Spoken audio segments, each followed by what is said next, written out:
Okay. Okay, so today is very actually special and interesting because it's going to speak about the influence of the stars. So we have, most people think, especially Jews, think that the stars, En Mazal Israel, it's not that simple. The main problem in Judaism with the stars is really when we start to use it for the future, to try to figure out the future. But the truth is, there's plenty of Gemara and plenty of Chazal, especially in Kabbalah, that speaks about the power of the stars, the influence of the stars, how not to be influenced. We even some people marry only on Tuesday because of the stars, and a lot of different things and books written about it.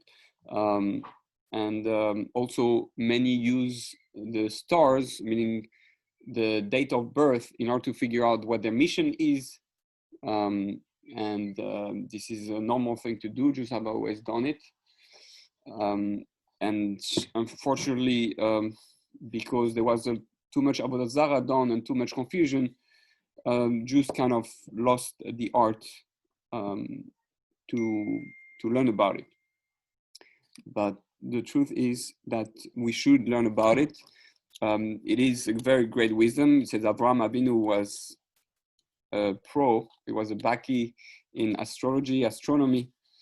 So here the Ramchal is going to explain a little bit about it. In the first section, we discussed how every physical phenomenon has its root among the transcendental forces. First, the thing is rooted in the spiritual realm in all the necessary ways. Afterwards, it is committed more and more to the material until it finds itself in the form that is desired for it in the physical realm. It was for the sake of this process that the stars and planets were created. Through their movements and cycles, influences in the spiritual realm are transmitted and reflected to their physical counterparts, allowing things to exist in the material world in the physical form that was ordained for them. So everything that exists, it starts in the spiritual. Every event, every existence that we see in the physical world, in the material world, is a mirror of the spiritual. And there's a chain reaction. There's a chain, there are tzinorot, which is pipelines that transform the energy from spiritual to physical, so to speak, and allows us to experience it here as physical. Regarding the stars, the highest wisdom decided, so one of those chain is the stars. The stars is one of the last thing in the chain to bring the energy down. Regarding the stars, the highest wisdom decided the number, positioning, as well as the level, the highest wisdom decided their number, positioning, as well as the levels of their various divisions, in order to put the aforementioned system of transmission into operation in a necessary and appropriate way. It's actually interesting. It's as if we're trying to go back to the Big Bang, so to speak, right? So there was a Big Bang and the universe expanded. Everything was one, everything was united before the Big Bang. The Big Bang created space and time. So in a way, at the beginning, everything was spiritual, and from the Big Bang, things little by little became more and more physical. Even on the physical level, everything was more gas and atoms and electrons and photons and right. It was if it was on physical level, it was not very tangible. And then little by little, as the universe expanded, as time and space got created, it became more and more and more physical until the creation of stars, galaxies, and finally human beings, the last step of creation, the most physical, so to speak, of all. because the goal is to bring back Adam, the last thing created, back to the Big Bang, back to the beginning, back to the spiritual, back to the source. Okay, so that is, all things in the physical world are given the power to exist through influences transmitted to them via their respective stars. For through the agency of the stars, each thing's essence is brought to earth, reflected from its spiritual roots on high down to the physical. So technically, if I was a professional astronomer, I would just look at all the stars and understand why each things happen on Earth. So,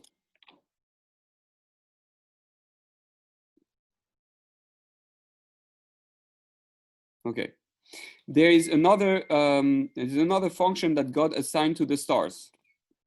So besides bringing influence, there's something else. Every event and situation in the material world is prepared and initiated on high, and then is transmitted via the stars.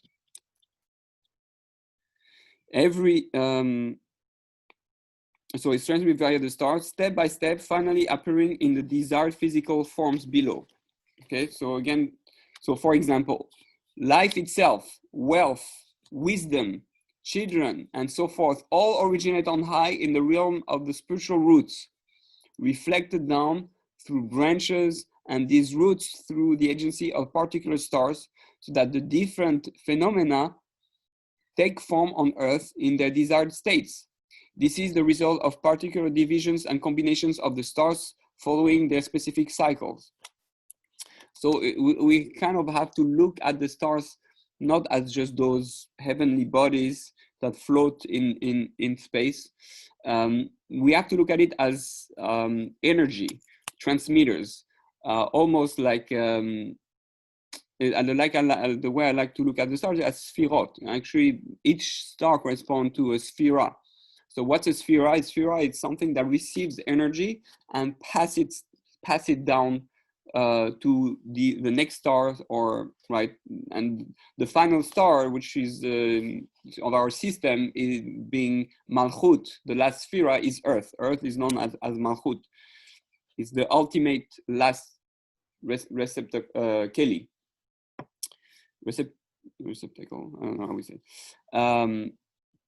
Yes. So that's one of the way to look at it, and therefore the stars sense the energy and make it eventually physical, receiving children and wealth and wisdom and all the things that exist in the physical world.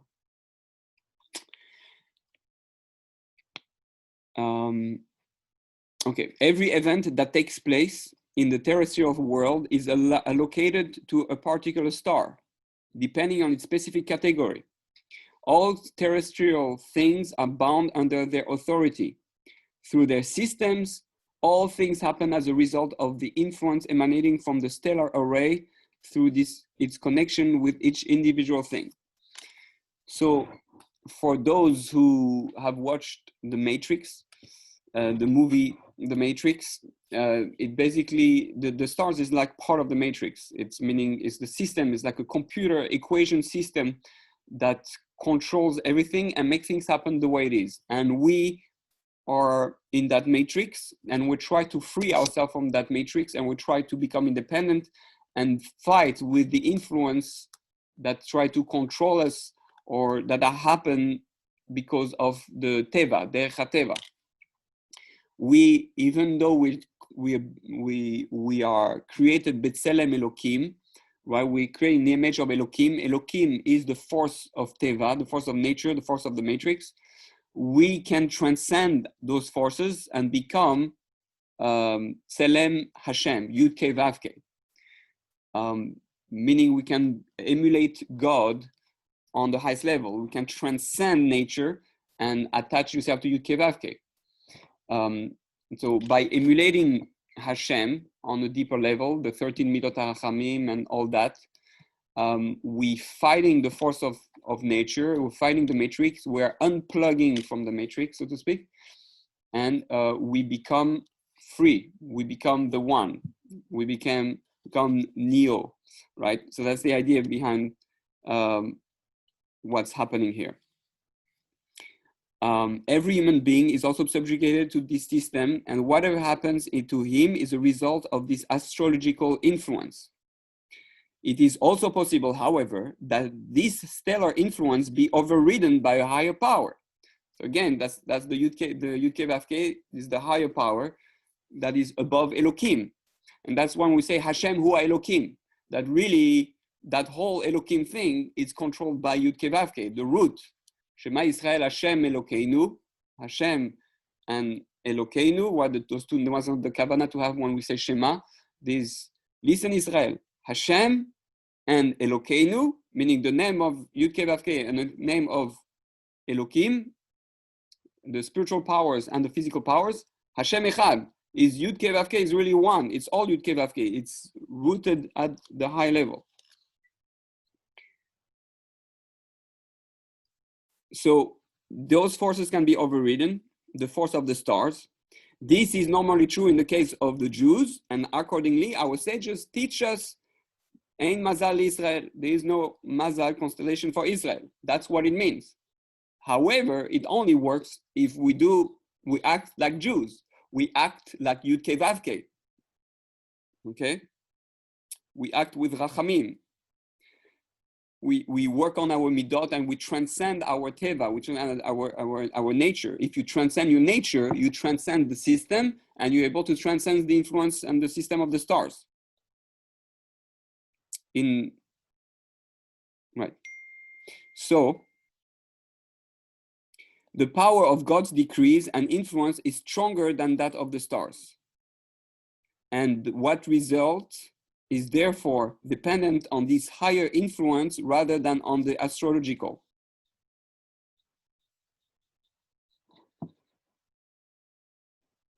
So that's what he's saying, is that basically Hashem created that system. Hashem created the matrix. Hashem created the force of nature. But obviously his decrees can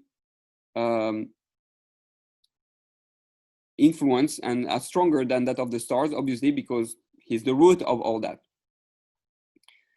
And what result is therefore dependent on this higher influence than, or rather than on the astrological. So if I only believe in the stars and the power of the stars, and then my whole life is controlled by the stars, and only use stars to know what to do and what's going to happen, then I'm putting myself, I'm enslaving myself to that system.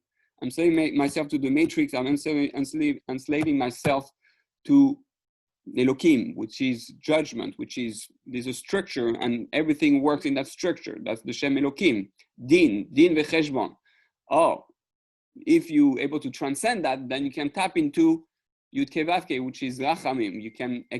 You can bypass the powers of judgment. You can bypass the decrees that are automatic in that world, in this world of Elohim, of judgment, din b'cheshbon, because you're overriding the system. A Jew is supposed to be a hacker. That's what we are hackers of the system, and we're hackers in order to reconnect the system to the to the root, which is Hashem, and we're supposed to show the non-Jews how you can hack the system and connect to God directly, not through intermediaries. The truth is, non-Jews can, like we saw before, non-Jews can only access God through their angel, the angel of the nation. Each nation, 70 nations has 70 angels. So they should pray to God directly. However, it goes through the angels, and I believe they're allowed to, if they know that God is above that, that they're allowed to pray to that angel of the nation, if I remember correctly. Okay. So this system thereby This system whereby stars transmit spiritual influences is itself circumscribed by laws and limitation in ways which the highest wisdom deems appropriate. Observation supplies a small amount of information about the system as a whole, and it is the small observable component that constitutes astrology. So astrology, which is a very astrology, understanding how the stars work, it's just which is already very deep. It's just a tiny, small observable component of the whole system. If we think we can understand the whole matrix, we're delusional. It has tremendous wisdom, and it's very hard to understand, because it's trying to understand how God decided to do everything. But by learning Kabbalah, by learning how the Sfirot work, by understanding how the system work, then we're able to understand more and more about it. In that, the true actual organization of the system is not ascertainable through observation. Astrologers attempting to depict the future are very rarely able to do so accurately, and what they do see is not seen clearly. So even if you have someone who claims to be an astrologer and try to figure out the future, he could tap into certain things that could happen, because Derech Hateva is just like the weatherman. Oh, I see, this is the natural way of nature, it should rain tomorrow and all that. So with the stars, we can predict certain things that will happen.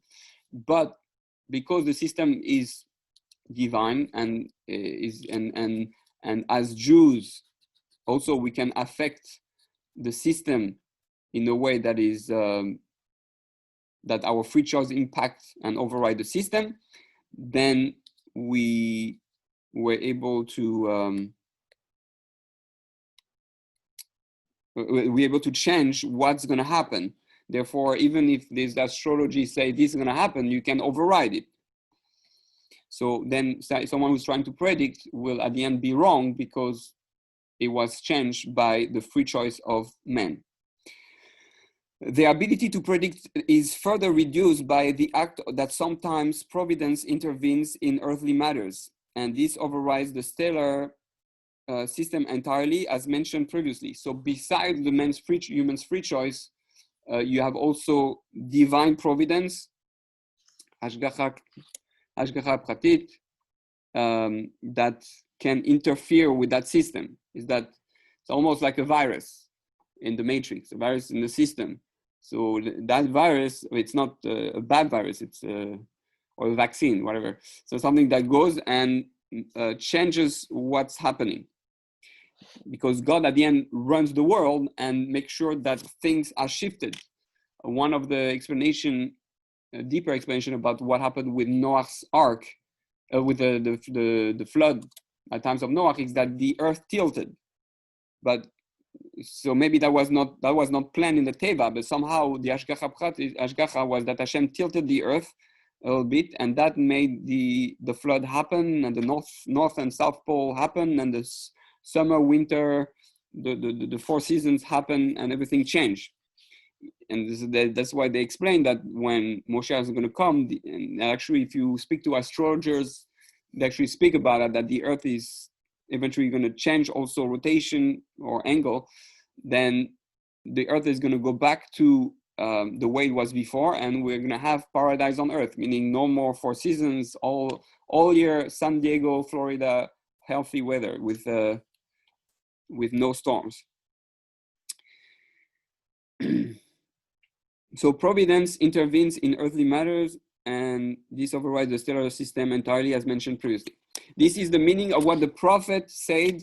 Now let in Yeshayahu, now let the astrologers, stargazers, and fortune tellers stand up and tell you something about what will come upon you. Our sages tell us that this means that they can predict something, but certainly not everything.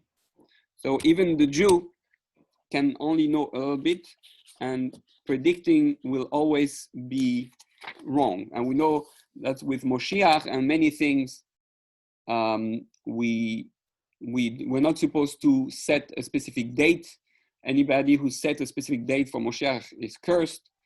And therefore we don't do that as Jews, because like he said, the whole system can be overridden, and it can happen before or it can happen later due to our actions.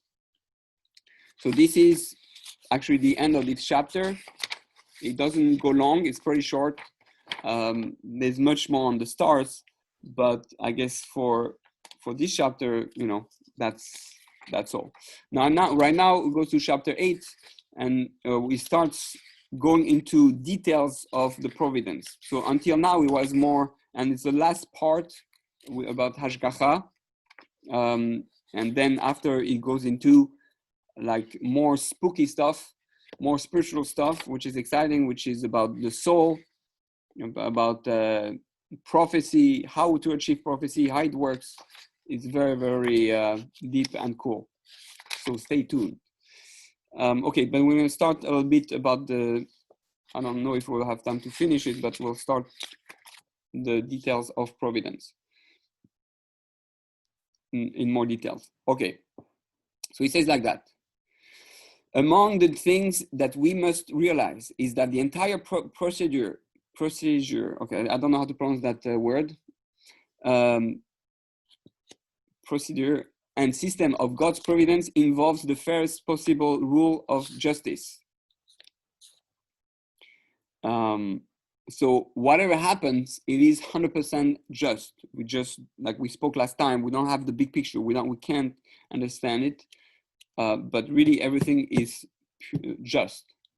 The psalmist does say to God, the scepter of your kingdom is a scepter of fairness. It is likewise written, the king sustains the land with justice. So we know, however, that God desires only to do good and loves his handiwork as a father loves his children. His handiwork is not just the Jews. The handiwork is everyone, obviously. Some Jews, somehow they think because they're a chosen nation, Hashem loves them only. No, Hashem loves everyone. And it is our job as the Jewish people to also learn to love everyone. It's just that there's a stronger love for a fellow Jew because it's like family. You love family always more than the stranger, and you're going to love your spouse more than someone, just a friend. So there are levels of madregot of love. As a result of this very love, however, a father might often find it necessary to discipline his children for their ultimate good. The same is true of God, as the Torah states. As a father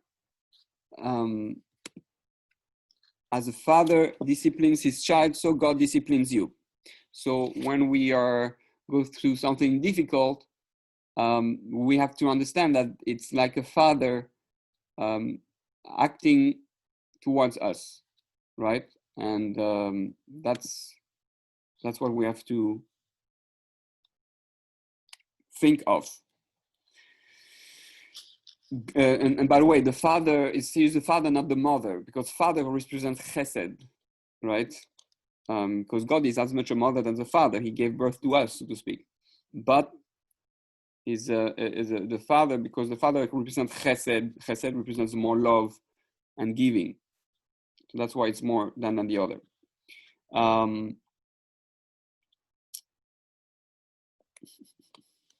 Okay. God's law and judgment, therefore, also originate in his love. So just like Gvura comes from Chesed, when God created the world, he created love, Ava, and then Yira, Gvura. It's like Abraham, who's Chesed, and then out of Abraham came Yitzchak, which is Gvura. So, but everything comes, so therefore that means that any judgment really comes, any punishment, punishing looking, I don't like the word punishment, any things that looks harsh, that looks like a punishment, that is a purification or a cleansing, or that is dark, it really comes from light. It really comes from love.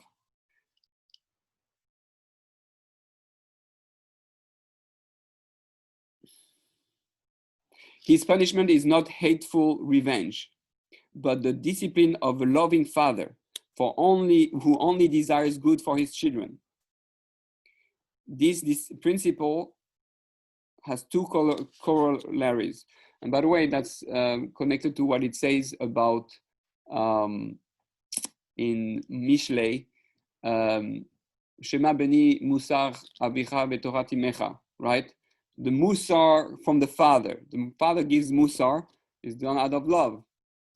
And Torat imecha, the Torah is the instruction, because the woman is gvura, is strength. I know in the world, when we look at the world today, we think it's the opposite, but the woman represents strength, direction, structure, foundation. That's why she's the one who is the house. She creates the foundation for the husband. She's the one who creates a wall against the husband. She goes around the husband 7 times. She's the structure and the protection of that love. Doesn't mean there's no love in the woman. Like we said, the gvura comes from chesed. So the woman is filled with love. She comes out of love. But when it comes to teaching, it's more important than the man should do musar with chesed. That should be in a Jewish home. The man should be more musar, and the woman should be more gvura. Especially the child, when he listens to the mother giving the direction, the structure, he knows the mother is usually more soft. Even though she's strength, she's more soft, and she's also the child loves the mother naturally more because it's connected for 9 months, and therefore the child knows that if the mother gives the gvura, the laws and the structure and strict, it always comes out of love. That's why it's important for the woman to do it. First, the punishment itself is alleviated. Oh, so this principle has two corollaries. First, the punishment itself is alleviated. God's love tempers his judgment with mercy, and the punishment is therefore not harsh and cruel. And interesting, from the woman, right, comes rachamim. The woman who is gvura, right, the gvura, she has the rechem, she has the womb. Rechem is rachamim. So from the woman comes the rachamim. And that's Yaakov. You have Avraham, Yitzchak, Yaakov. Chesed, gvura, tiferet. So the woman delivers the rachamim, and that's the perfect three steps for unity and love.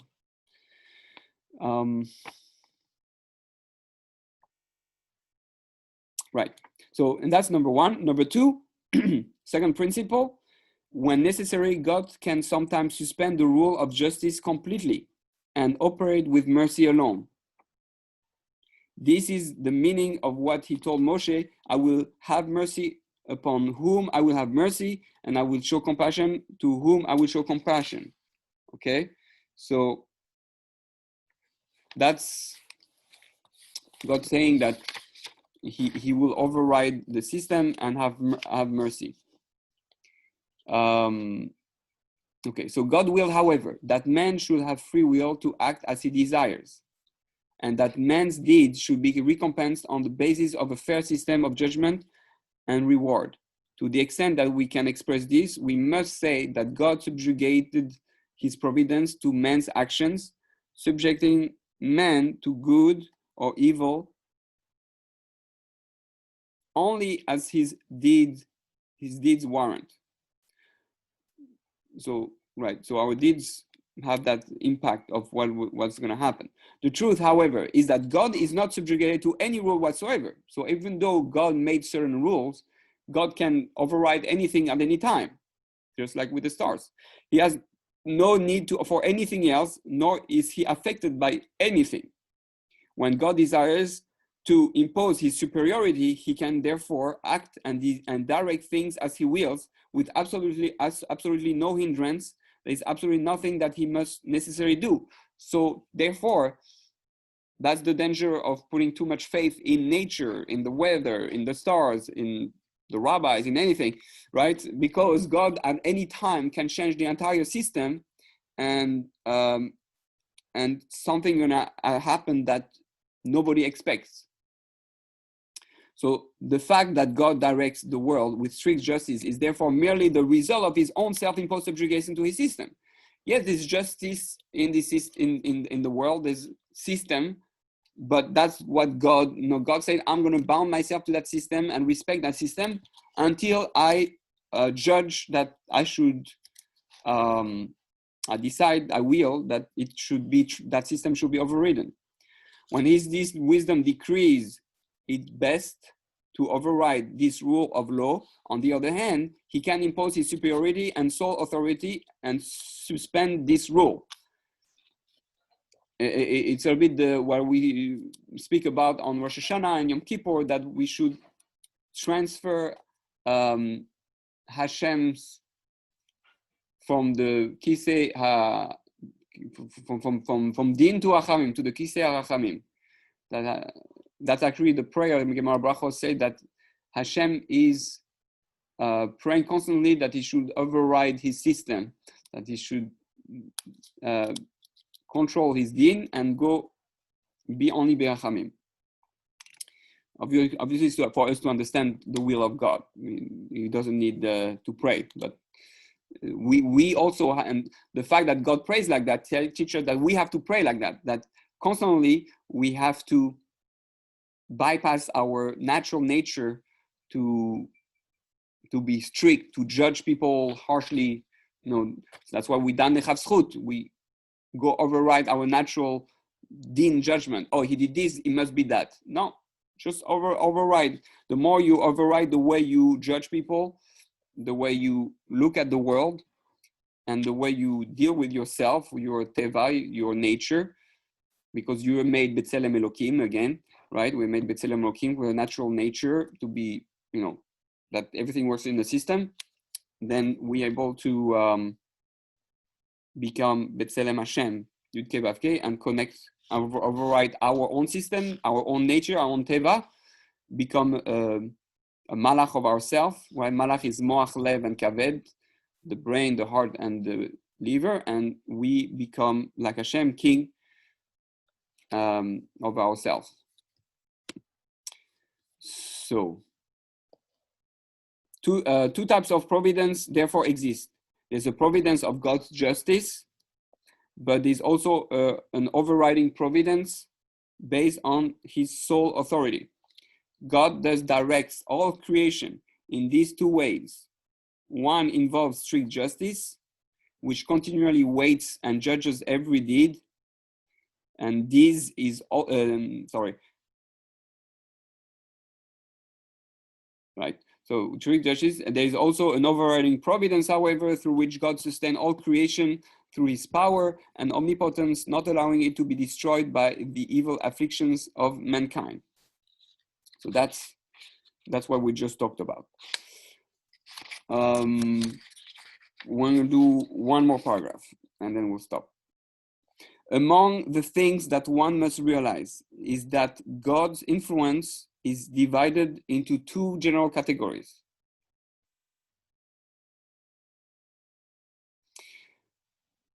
One concerns man physically, while the other involves with him spiritually.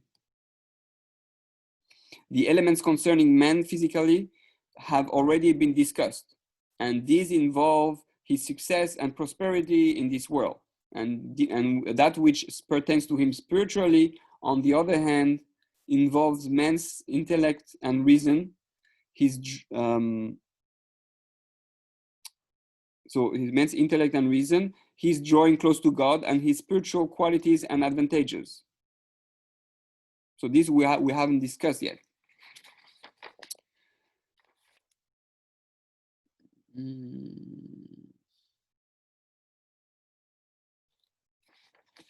The true optimum state of the world primarily involves man's spiritual state.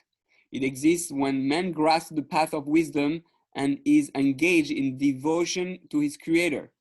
In such a world, truth is obvious and unambiguous.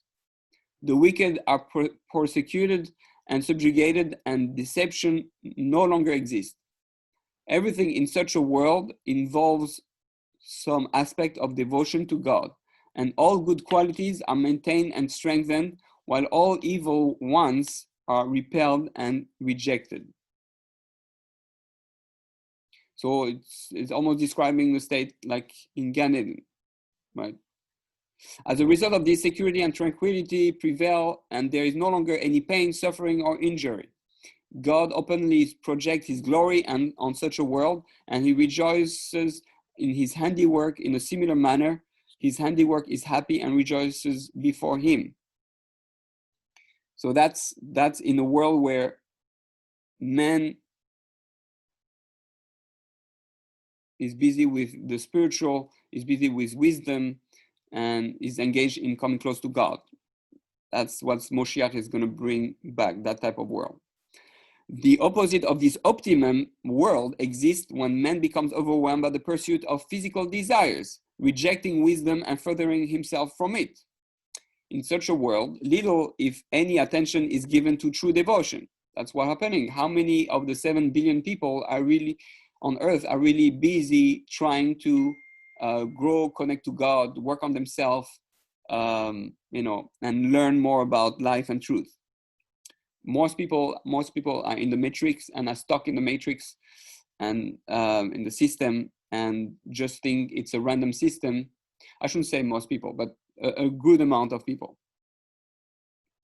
We know that if we just take Judaism, Christianity, and Islam, and Buddhism, and a few others, right? They're all involved in trying to connect to God on some level. The true seekers and the not true seekers, but that's already a few billion people probably.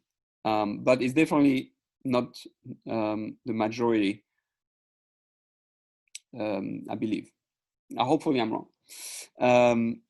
But we see that the state of the world doesn't seem to be improving. So that's why, I say what I'm saying. It doesn't improve because of us. It's definitely improving because God runs the world, that every day and every year things are improving whether we see it or not. But it's improving through pain and difficulties instead of improving because of us directly, our free choice. So when in such a world, truth is ignored, wickedness is reinforced and prevails, and deception and error increase. It is a world of false values where good qualities are eclipsed and evil one prevail. As a result of this, tranquility ceases to exist, and there is no security while there is much suffering and injury. Sounds much too familiar. God hides his glory from the world, and it goes on as if left to chance, abandoned to the laws of nature. And that's why humankind thought that God abandoned the world, and therefore, that's what happened with all the generation of Noah, who just say God abandoned us before the flood, and they say, okay, so we do just whatever we want. God neither rejoices in his handiwork, nor does mankind rejoice in him. Man neither realizes nor recognizes even what it means for creation to rejoice before its creator. In such a world, the wicked become strong and the good are deprived of all status. It can be seen then that in each of these states, everything is influenced by God. This involves matters pertaining to man physically as well as spiritually.